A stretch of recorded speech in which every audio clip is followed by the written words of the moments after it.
오늘부터 대림절이 이제 시작되었습니다. 대림절은 이미 오신 예수님을 기억하고 다시 오실 예수님을 소망하며 기다리는 절기입니다. 이제 초가 한 주 지날 때마다 하나씩 더 밝아질 겁니다. 더 늘어나면 어둠도 조금씩 물러가는 것처럼 우리 마음에도 예수님의 빛이 하나씩 더해지면서 우리의 죄와 두려움은 물러가고 감사와 소망이 자라나는 은혜가 이번 대림절 기간 동안에 우리와 함께 할 수 있기를 예수님의 이름으로 간절히 축원합니다. 오늘 말씀은 마태복음 13장 천국 비유가 끝난 다음에 나오는 말씀입니다. 비유 말씀을 시작할 때 살폈던 첫 번째 그 말씀을 잠깐 짚고 가겠습니다. 13장 1절 말씀인데요, 그날 예수께서 집에서 나가사 바닷가에 앉으시매, 이 말씀으로 시작을 했었어요. 그날 바로 앞에 어떤 일이 있었냐면 예수님의 어머니와 동생들이 예수님을 데려가기 위해서 찾아왔던 날입니다. 복음서 다른 곳을 보시면 예수가 미쳤다, 예수가 사람들을 선동해서 이제 나라를 정복시키려고 한다, 이런 이상한 말들이 가족의 귀에까지 들려왔었습니다. 그래서 걱정되는 마음에 이대로 두면 예수님에게 큰 일이 일어나겠다, 내버려 둘 수 없어서 찾아가서 예수님을 모셔가려고 찾아갔던 그날이죠. 그때 예수님이 이렇게 말씀하셨어요. 마태복음 12장 50절입니다. 누구든지 하늘에 계신 내 아버지의 뜻대로 하는 자가 내 형제요 자매요 어머니이니라. 혈육 관계보다 더 깊은 관계, 영적인 가족, 천국 백성에 관해서 말씀하셨습니다. 그러면서 이제 비유 말씀을 시작하셨죠. 씨 뿌린 자의 비유, 그리고 가라지 비유, 겨자씨와 누룩 비유, 감추인 보화와 값진 비유, 그리고 그물 비유까지 말씀을 하셨어요. 한마디로 정리하면 이래요. 천국은 하나님의 뜻대로 사는 자에게 허락된 나라다라고 하는 거죠. 그러니 우리가 이 세상 살면서 내가 바라는 일에 목숨을 걸 것이 아니고 하나님의 나라 백성 되는 일에 목숨을 걸어야 한다라고 하는 것을 가르쳐 주신 말씀드렸어요. 이렇게 비유 말씀을 다 하신 다음에 오늘 어린 시절 보냈던 그런 육적인 고향 나사렛으로 발걸음을 옮겨 가십니다. 여기서 유념해야 될 대목이 있어요. 마태복음 13장 비유 말씀은 12장 맨 마지막에 보았던 영적인 가족 이야기로 시작을 해서 배척당하는 이야기로 마무리된다는 것을 여러분 꼭 기억해 보시길 바랍니다. 앞에서는 누가 참 가족인지를 말씀하시고 맨 마지막에 가서는 예수님을 받아들이는 사람과 거부하는 사람이 어떻게 나뉘는지를 실제적인 사건으로 보여주고 계십니다. 자, 그러면 예수님께서 무엇 때문에 고향에 가셨을까요? 일전에 어머니와 동생들이 찾아왔을 때에 무한하게 돌려보낸 것이 마음에 쓰여서 찾아가셨을까요? 아니면 그동안 바쁘게 사역하셨으니까 지친 그 심신을 좀 쉬기 위해서 집으로 가셨던 걸까요? 성경 말씀을 보면 이런 게 아니라는 것을 알 수 있습니다. 예수님은 어디를 가시든지 늘 한 가지 이유 때문에 가셨어요. 자, 누가복음 4장 43절 같이 한번 읽어보겠습니다. 다른 동네들에서도 하나님의 나라 복음을 전하여야 하리니 나는 이 일을 위해 보내심을 받았노라. 아멘. 예수님이 이 땅에 오신 이유가 뭐라고요? 천국 복음을 전하기 위해서, 하나님 나라의 복음을 전하기 위해서 보냄을 받았다. 그래서 예수님이 가시는 곳마다 하신 일이 뭐냐면 천국 복음을 선포하시는 일입니다. 오늘 고향 땅에 가신 이유도 마찬가지죠. 어렸을 때부터 함께 지냈던 동네 어르신들에게, 그리고 친지 이웃들에게, 친구들에게 천국 복음을 전하기 위해서 찾아가신 겁니다. 오늘 이 말씀이 오늘 우리에게도 아주 중요한 말씀이에요. 왜냐하면 복음은 먼 곳에 사는 사람들에게만 전하는 것이 아니고 나와 가장 가까운 곳에 있는 그 사람에게부터 복음이 전달돼야 하기 때문에 그렇습니다. 우리 식구들을 비롯해서 나와 가까이 지내는 이웃들, 친구들, 직장 동료들에게 복음을 전해야 합니다. 예수님도 그렇게 하셨어요. 따라서 오늘부터 시작되는 대림절 동안에 아직도 예수님을 알지 못하는 가족이 있다면, 그리고 주변 우리 이웃들에게, 친구들에게 어떻게 하면 복음을 전할 수 있을지 기도하면서 지혜롭게 복음을 전할 수 있는 시간으로 삼기 바랍니다. 마가복음과 누가복음에 보시면 예수님께서 이날 이제 회당에 가셔서 말씀을 증거하시는데 그날이 안식일이었다라고 기록을 하고 있어요. 나사렛 회당, 예수님에게는 아주 특별한 장소였습니다. 어렸을 때부터 부모님의 손을 잡고 오갔던 장소가 이 나사렛 회당이었죠. 이곳에 와서 말씀을 듣고 배웠습니다. 이제 세월이 지나서 청년의 모습이 된 예수님께서 이제는 말씀을 듣는 자리가 아닌 말씀을 가르치는 자리에 서게 되시죠. 이때 예수님을 바라보던 회당에 앉아있던 사람들, 마을 주민들의 시선은 어땠을까요? 반응은 어땠을까요? 저 요셉의 아들 예수잖아. 어렸을 때부터 우리가 쭉 지켜봤던 아이인데 벌써 이렇게 커서 왔네. 듣자 하니까 요즘에 큰 물에서 놀고 있다고 그러던데, 말씀을 전하면서 지내고 있다던데, 선지자 노릇을 하고 있다던데, 그래 어디 한번 들어보자 기대하는 마음을 가지고 지켜봤을 겁니다. 이때 예수님께서 이사야 61장 말씀을 읽으셨어요. 자, 누가복음 말씀으로 보겠습니다. 누가복음 4장 18절 19절 말씀. 자, 함께 읽어보겠습니다. 주의 성령이 내게 임하셨으니 이는 가난한 자에게 복음을 전하게 하시려고 내게 기름을 부으시고 나를 보내사 포로된 자에게 자유를, 눈먼 자에게 다시 보게 함을 전파하며 눌린 자를 자유롭게 하고 주의 은혜의 해를 전파하게 하려 하심이라 하였더라. 아멘. 이 말씀은 당시 유대인들이 오랫동안 기다려왔던 메시아에 관해서 제대로 보여주고 있는 말씀이죠. 메시아가 오셔서 이런 사역들을 하신다는 거예요. 그런 다음에 예수님이 이렇게 선언하십니다. 이 글이 오늘 너희 귀에 응하였느니라.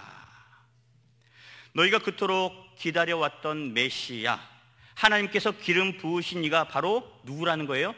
나라는 거예요. 예수님이 바로 너희가 그렇게 기다려왔던 메시아다. 내가 와서 이 일들을 행할 것이다. 지금까지 내가 행했던 모든 일들이 이 말씀을 이루기 위함이었다라고 선언하고 계십니다. 그러자 이 고백, 예수님의 이 말씀을 들었던 동네 사람들의 반응은 어땠어요? 마가복음 6장 2절 보니까 첫 번째 반응이 이렇습니다. 많은 사람이 듣고 놀라 이르되. 예수님의 말씀을 듣고 놀랬습니다. 첫 번째 반응은 그렇게 나쁘지는 않았어요. 말씀이 보통이 아니네. 권위가 있고 능력이 있고 힘이 있네. 여러분, 이런 반응은요, 이미 마태복음 7장 예수님께서 산상수훈 말씀을 전하셨을 때 그 말씀을 들었던 사람들에게서 이미 보였던 반응이었어요. 마태복음 7장 29절 말씀입니다. 이는 그 가르치시는 것이 권위 있는 자와 같고 그들의 서기관들과 같지 아니함일러라. 여기까지는 좋았어요. 예수님의 말씀을 듣고 이제 은혜를 느끼는 단계까지 이르렀습니다. 그런데 문제는 그 다음이에요. 자, 55절 56절입니다. 이는 그 목수의 아들이 아니냐? 그 어머니는 마리아, 그 형제들은 야고보, 요셉, 시몬, 유다라 하지 않느냐? 그 누이들은 다 우리와 함께 있지 아니하냐? 그런즉 이 사람의 이 모든 것이 어디서 났느냐 하고. 예수가 어느 집에서 어떻게 자랐는지 우리가 다 알고 있는데 어디서 저런 말씀이 나온 거냐라고 묻고 있어요. 아니, 목수의 집에서 메시아가 나왔다고? 이게 말이 돼? 이런 반응인 거죠. 예수님을 잘 알고 있다라고 하는 그런 익숙함이 편견이 되어서 말씀을 받아들이지 못하게 만들고 말았어요. 성경은 이 일을 이렇게 말씀합니다. 예수를 배척한지라. 여기 배척한다는 그 말에 헬라어 스캔달리조라는 단어가 쓰였어요. 걸려 넘어지게 하다, 올무에 걸린다. 스캔들이란 말이 여기서 나온 겁니다. 넘어지게 한다. 한마디로 정리하면 오늘 나사렛 사람들에게 예수님의 이 말씀이 은혜의 통로가 된 것이 아니고, 예수님의 말씀을 들었지만, 능력의 말씀은 들었지만 그 편견 때문에 걸려 넘어지게 하는 걸림돌이 되고 말았습니다. 왜 이렇게까지 되었을까요? 딱 한 가지 이유예요. 우리가 예수를 너무 잘 알고 있다, 잘 안다는 생각 때문이죠. 익숙하게 알기 때문에 예수님의 입에서 능력의 말씀이 선포되었음에도 불구하고 그 말이 그래 맞는 말이지 하면서 그냥 넘기고 말았습니다.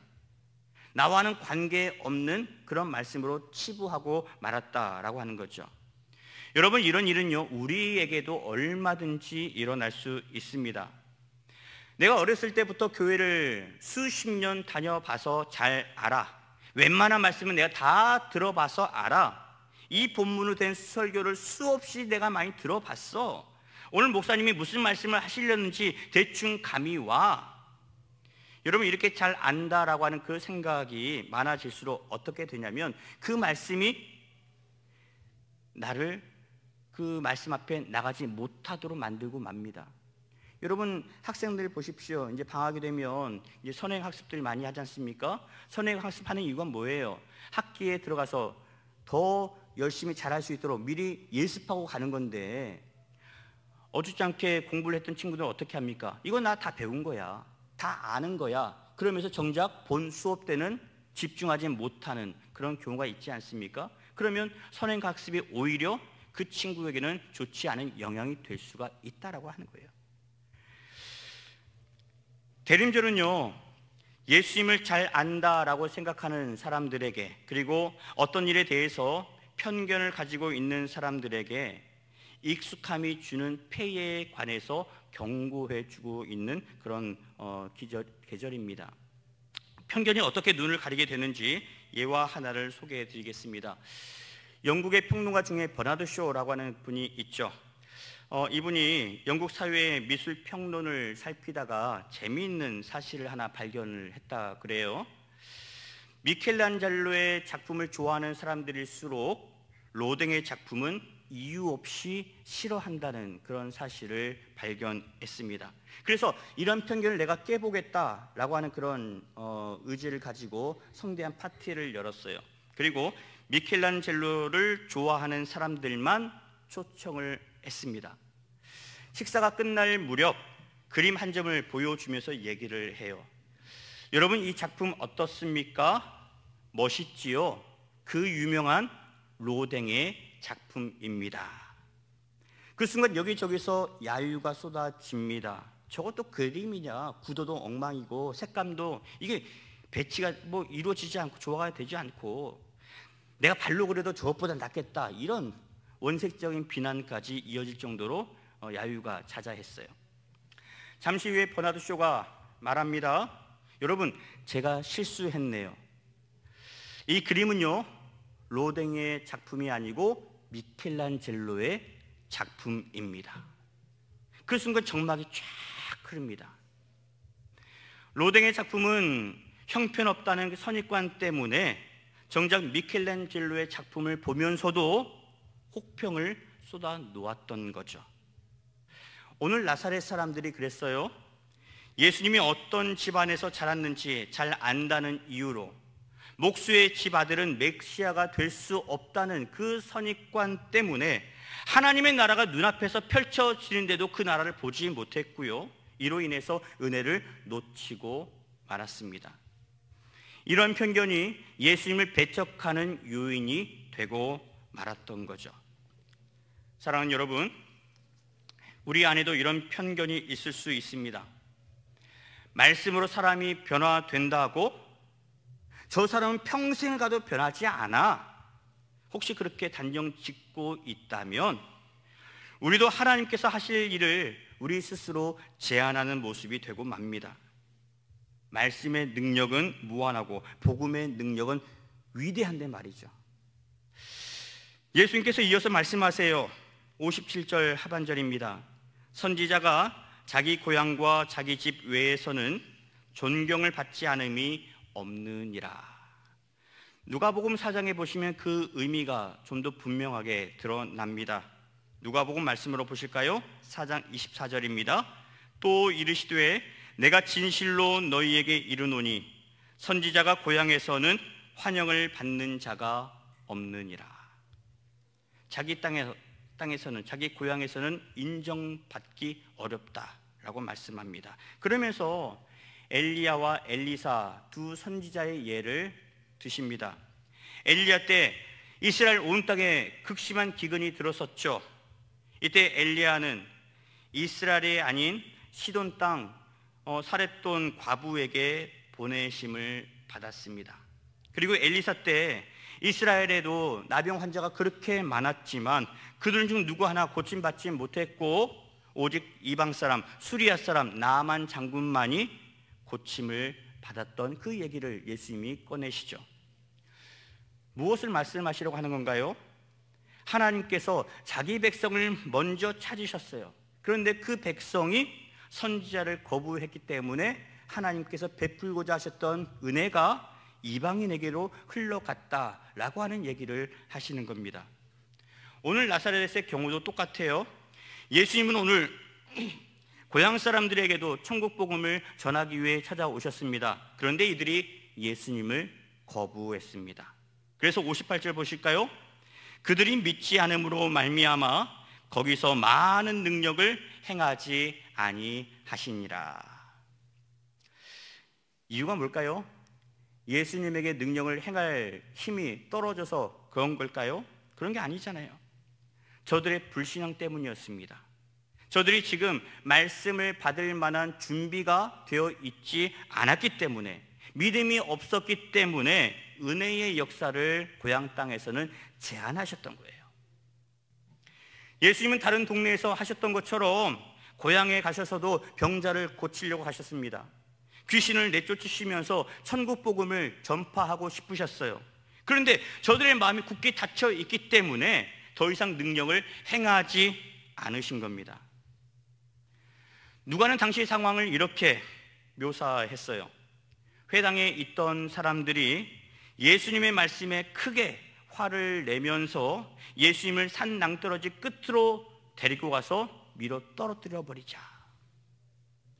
예수님께서 그들의 생각을 아시고 유유히 고향을 떠나시지 않으셨습니까? 이를 통해 복음이 갈릴리의 다른 마을로 그리고 사마리아와 이방 땅으로 흘러가게 된 겁니다. 예수님께서 왜 오셨는가? 요한복음 1장에 잘 나와 있어요. 요한복음 1장 10절에서 12절 보실까요? 그가 세상에 계셨으며 세상은 그로 말미암아 지은 바 되었으되 세상이 그를 알지 못하였고 자기 땅에 오매 자기 백성이 영접하지 아니하였으나 영접하는 자 곧 그 이름을 믿는 자들에게는 하나님의 자녀가 되는 권세를 주셨으니. 아멘. 예수님이 이 땅에 오심으로 말미암아 반응이 두 가지로 나뉘었습니다. 결과도 둘로 나뉘었어요. 예수를 영접하지 않은 자들은 예수님을 걸림돌로 삼았습니다. 그러나 예수님을 영접한 자들은 하나님의 자녀가 되는 권세를 누리게 된 거죠. 여러분들은 어떻습니까? 예수님을 믿는 일이 여러분에게 걸림돌이 되고 있습니까? 아니면 은혜의 통로가 되고 있습니까? 여러분에게 맡겨진 사역이 걸림돌로 여기고 있습니까? 아니면 하나님의 자녀됨을 누리는 통로로 대하고 있습니까? 예수님을 믿음으로 맞이했던 자들의 모습을 보면 구원의 은혜가 늘 그들과 함께 한 것을 볼 수가 있어요. 복음서에 나와 있는 몇 가지 사건만 보더라도 우리가 분명히 알 수 있죠. 12의 혈루증을 앓았던 여인은 복음을 듣고 이런 마음가짐을 가졌습니다. 예수님의 옷자락에 손만 대어도 내 병이 나을 줄 믿습니다. 그 믿음 가지고 나왔고 그 믿음으로 예수님의 옷자락에 손을 대었고 병도 낫고 구원의 은혜까지 누리게 되지 않았어요? 백부장을 말합니다. 예수님, 저희 집에 오지 않으셔도 됩니다. 그저 말씀만 하옵소서. 그러면 저의 하인의 병이 나을 줄로 믿습니다. 이들이 예수님께 찾아왔던 이유가 뭐였어요? 예수님에 관해서 잘 알고 있었기 때문이 아니었습니다. 평소에 예수님에 대해서 알고 있었기 때문이 아니었어요. 그저 예수님에 관한 소문만 들었을 뿐입니다. 복음을 듣고 예수님이 어떤 분이신지 이들은 믿음으로 고백했기 때문이었죠. 예수님을 하나님의 아들로 이들은 인정했습니다. 우리가 그토록 기다려왔던 메시아이심을 이들은 믿었습니다. 그래서 예수님께 나왔던 거예요. 그리고 예수님을 믿는 믿음으로 저들의 바람도 얻게 되었고 더 나아가 구원의 은혜까지 누리게 된 겁니다. 예수님께서 이들의 믿음을 보시고 칭찬하셨죠. 이스라엘 중에서 내가 이만한 믿음을 보지 못하였도다.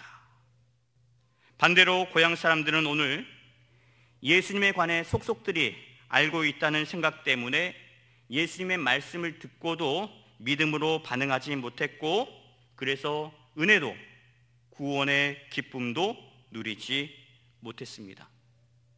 이번 대림절을 보내는 동안에 여러분들과 몇 가지 다짐을 좀 하고 싶습니다. 첫 번째 다짐은 우리가 익숙하게 여기는 것들로 인해서 말씀을 놓치지 말았으면 하는 거예요. 믿음 생활을 오래 하면 할수록 말씀에 관한 지식은 더 늘어갈 수는 있습니다. 그러나 이것을 익숙한 것으로 여기기 시작하면 거룩한 마음은 사라지고 맙니다. 이번 대림절을 보내면서 여러분들이 그동안 알고 있었던 지식을 은혜로 회복시키는 그런 시간으로 삼으셨으면 좋겠어요. 두 번째로 여러분 모두가 말씀 앞에 다시 아멘으로 화답하는 그런 결단들이 있었으면 좋겠습니다. 말씀을 들으시면서 유난히 내게 걸리는 말씀들이 있으셨을 겁니다. 부담이 되는 말씀이 있으셨을 거예요. 여러분 그때마다 그 말씀 앞에 귀를 닫지 마시고 외면하지 마시고 그 말씀이 바로 나에게 주신 하나님의 말씀이라고 믿음으로 받기를 바랍니다. 말씀을요, 우리가 머리로 받기 시작하면 그 말씀은 내 삶을 변화시키지 못합니다. 그 말씀이 내 가슴에까지 전달되어 와야 비로소 내 삶의 변화가 일어날 수 있는 거예요. 하나님이 주시는 모든 말씀을 내게 주신 말씀으로 여러분이 믿음으로 화답할 때 그 말씀의 능력이 여러분의 삶을 이끌어갈 것이고 그 말씀의 역사가 여러분의 삶 가운데 아름답게 펼쳐지게 될 줄로 믿습니다. 세 번째로 예수님을 손님이 아닌 주인으로 모시는 기간으로 삼기를 바랍니다. 대림절은요, 손님을 맞이하는 그런 시간이 아니에요. 예수님을 내 인생의 주인으로 다시 인정하고 모시는 절기가 되어야 합니다. 선택하는 순간에 내 생각대로 선택하지 마시고 예수님께서 기뻐하시는 선택을 여러분 해보시길 바랍니다. 내 생각이 아닌 예수님의 말씀이 기준이 되어서 그 예수님께서 기뻐하시는 선택을 하는 것, 그것이 바로 예수님을 영접하는 우리의 태도이기 때문에 그래요. 마지막으로 예수님께서 고향 사람들에게 찾아가신 것처럼 우리도 곁에 있는 소중한 사람들에게 찾아가서 복음을 전할 수 있는 기회로 삼으셨으면 좋겠습니다. 그리고 성탄의 진정한 의미를 그들과 함께 나누셨으면 좋겠어요. 말씀을 정리합니다. 오늘 나사렛 사람들은 예수님을 배척함으로 말미암아 구원의 은혜를 누리지 못했습니다.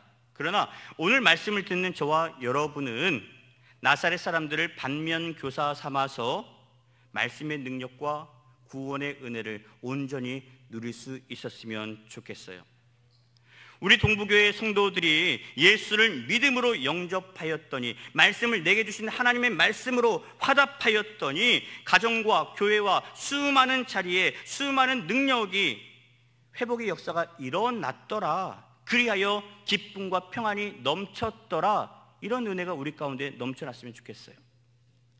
이 은혜가 대림절 기간 여러분의 가정과 삶의 현장 가운데 함께 할 수 있기를 예수 그리스도의 이름으로 간절히 축원합니다.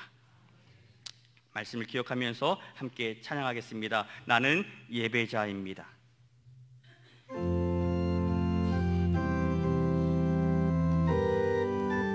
우리 온 가정이 하나님을 힘있게 찬양할 수 있는 예배자 되었으면 좋겠습니다.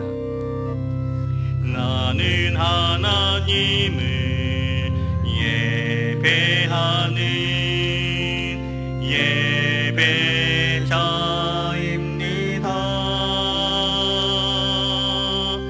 내가 서 있는 곳 어디서나 하나님을 예배합니다. 내 영혼 거룩한 은혜를 향하여 내 마음 완전한 하나님 향하여 이곳에서 바로 이 시간 하나님을 예배하. 이런 찬양하실까요? 나는 하나님을 예배하는, 나는 하나님을 예배하는 예배자입니다.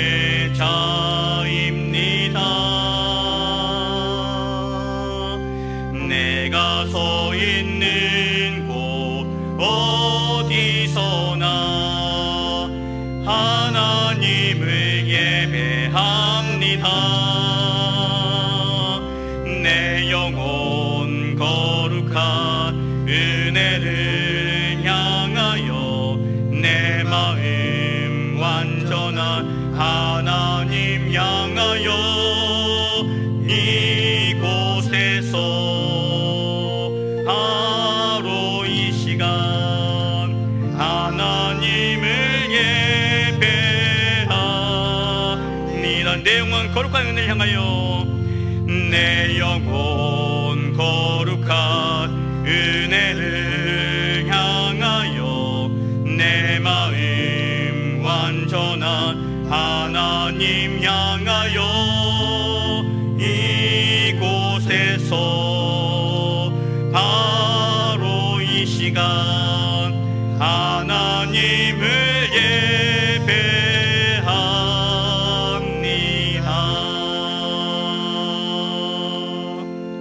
하나님 감사합니다. 오늘 이 시간 주님 앞에 나와서 예배할 수 있도록 불러주셔서 고맙습니다. 예수님께서 고향 사람들에게도 천국 복음을 전하기 위해서 찾아가셨지만 고향 사람들은 예수님의 어린 시절을 익히 잘 알고 있었기 때문에 예수님의 삶의 자리를 너무나 잘 알고 있다는 그 이유로 인해서 예수님을 배척하고 말았습니다.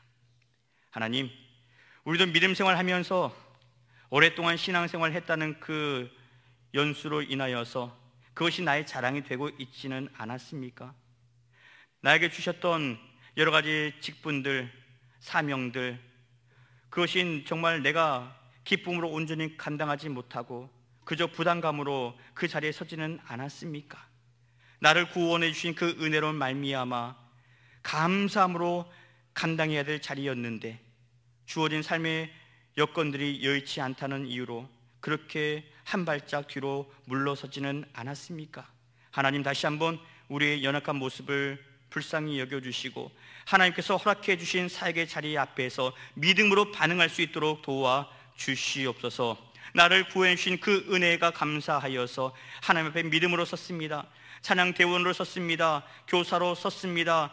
주차 봉사자로 섰습니다. 식당 봉사자로 섰습니다. 여러 가지 안내위원으로 섰습니다. 하나님, 맡겨주신 자리에서 믿음으로 서게 하여 주시고 이제는 주님 주실 은혜를 기억하며 감사함으로 설 수 있도록 도와주시옵소서. 그 사역을 맡기만 주시지 마시고 그 사역을 감당해낼 수 있는 힘과 지혜와 능력과 건강을 주시기를 원합니다. 하나님이 주신 그 시간 동안에 하나님 주신 물질로, 하나님 주신 건강으로 하나님의 영광을 드러낼 수 있는 우리 동북의 모든 성도들 되게 하여 주시옵소서. 하나님을 온전히 예배하기를 원합니다. 세상을 구원하기 위해 이 땅에 오신 예수님을 믿음으로 우리가 바라보게 하여 주시고 이제는 예수님께서 기뻐하시는 자리에 서고 예수님께서 원하시는 결단을 하면서 선택을 하면서 하나님의 뜻 앞에 믿음으로 설 수 있도록 주시옵소서. 이번 한 주 오늘 말씀 의지하며 나아갑니다. 우리 모든 성도들 삶의 현장마다 하나님 함께하여 주셔서 이제는 악한 권세 앞에 넘어지는 인생이 아니고 예수님과 동행하며 믿음으로 승리하는 복된 일꾼들 되게 하여 주시옵소서. 나만 구원받는 것으로 그치지 아니하고 내 가족들에게, 내 부모 형제들에게, 내 자식에게 복음을 증거하여서 이웃들에게 복음을 전하여서 함께 예수 믿고 함께 구원받고 하나님의 자녀되는 권세를 누릴 수 있도록 도와 주시옵소서. 감사드리고 예수님의 이름으로 기도하옵나이다. 아멘. 비전 선포하겠습니다. 예수님과 함께하는